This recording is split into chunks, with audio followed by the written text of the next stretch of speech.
5 titles that I was in. I was either the lead or a supporting lead in on the main display right there by the checkout.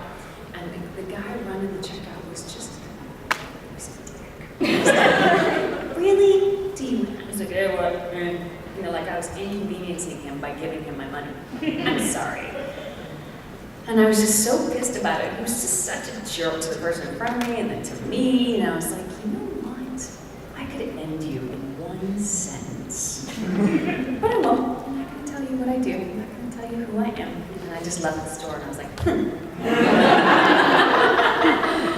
So I don't know. It's great. I'm anonymous. I was walking through Comic-Con in San Diego, which is a zoo. And I had my badge. I turned my badge around because I was a little bit shy, actually. Not when I'm in this position, but when I'm by myself, I'm by myself. And I'm walking through Comic-Con going, many of these people have heard me at some point. And no one knows. And it's awesome. I'm just walking around. And then my badge flipped around and somebody caught me on the escalator. And I was like, oh my God. She was so sweet. She was so nice. All right, this side. Everybody over here? Yes. How is doing a video game different from like doing a TV show? It's very different. I mean, voiceover in general is quite different from on-camera stuff. Very different because in on-camera you've got blocking, and in voiceover you cannot get your mouth outside of sort of a 3-inch square. I meant for like the cartoon thing. Yeah. Cartoons, it's fantastic because you have either part of the cast or the whole cast in the room together. And you've got, typically, they book us for a 4-hour session, sometimes 6, but 90% of the time it's 4. And you are playing off each other, and you're going through a scene, so you share the load. And it's fun because you get to interact, you're like 12-year-olds between takes, it's really fun. If I haven't done a game in, like 3 weeks or so, and I go into a game session, I come out and I am dizzy from the level of focus that it takes to keep all that stuff alive and all those plates spinning at the same time, and then just to drop in and go with whatever happens in the moment. Yeah. Yes. So, what was it like working on the audio for the Citadel DLC? Because it had a bunch of key jokes, but it was also the last time it was different characters.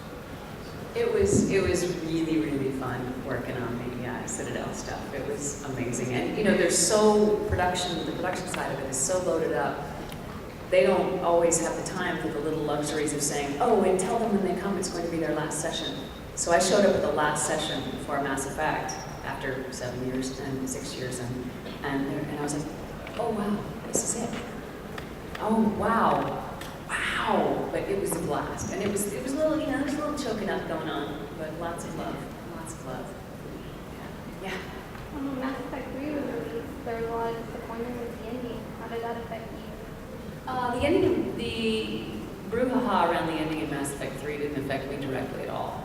I felt very protective of the writers and the production team because people got really personal, which is not okay with me. If you don't like something, that's fine, but you do not get crappy about somebody's family, and then personally, that is just BS, and I don't care how anonymous you are. You need to track your own behavior. That is unacceptable, as you can see, that part this week. Crazy.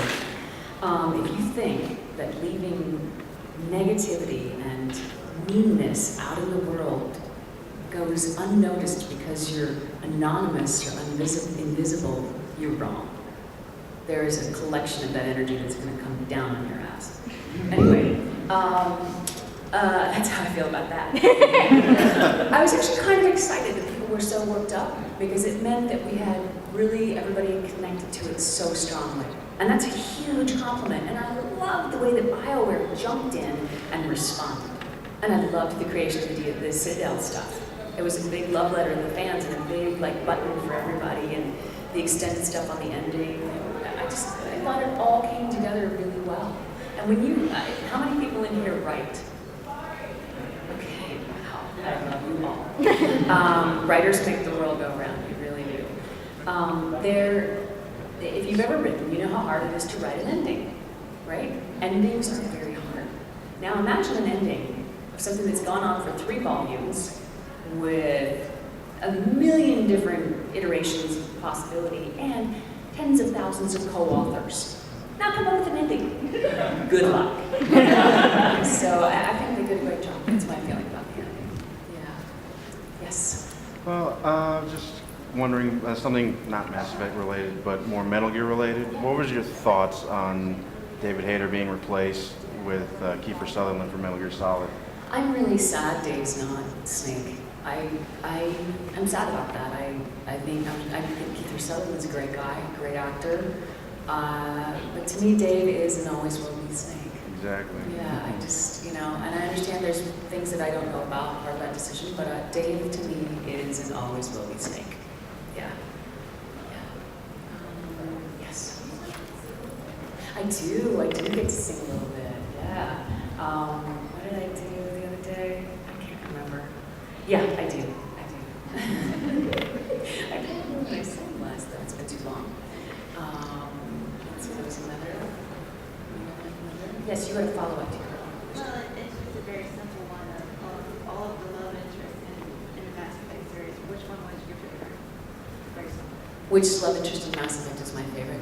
Don't make me pick. That's how we're playing answer. Yeah. Yes. Being an actress, I assume that you do film and commercials and television and stage. What is your favorite form of acting? My favorite form of acting, besides singing, is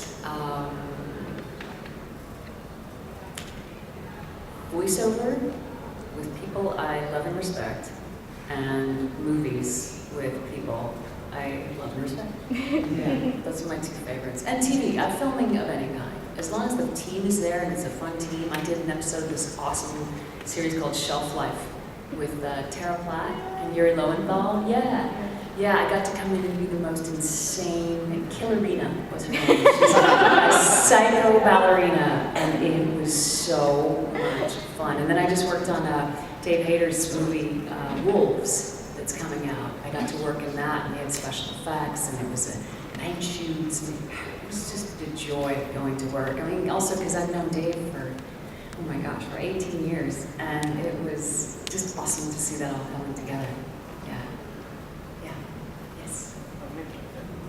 I may be asking this, like, I may be mistaken, so I want to get it out of the way before, like, I get embarrassed with the sign. But if I looked it up right, you did Samus in the Metroid Prime series? I did. What was it like having a role that basically had a little bit of no dialogue? Oh, I've done a few of those. I mean, I love that. I love those roles. It's still a being, no matter what they are, it's still a sentient being of some kind having an experience, and it's fun to take on those challenges of what it sounds like.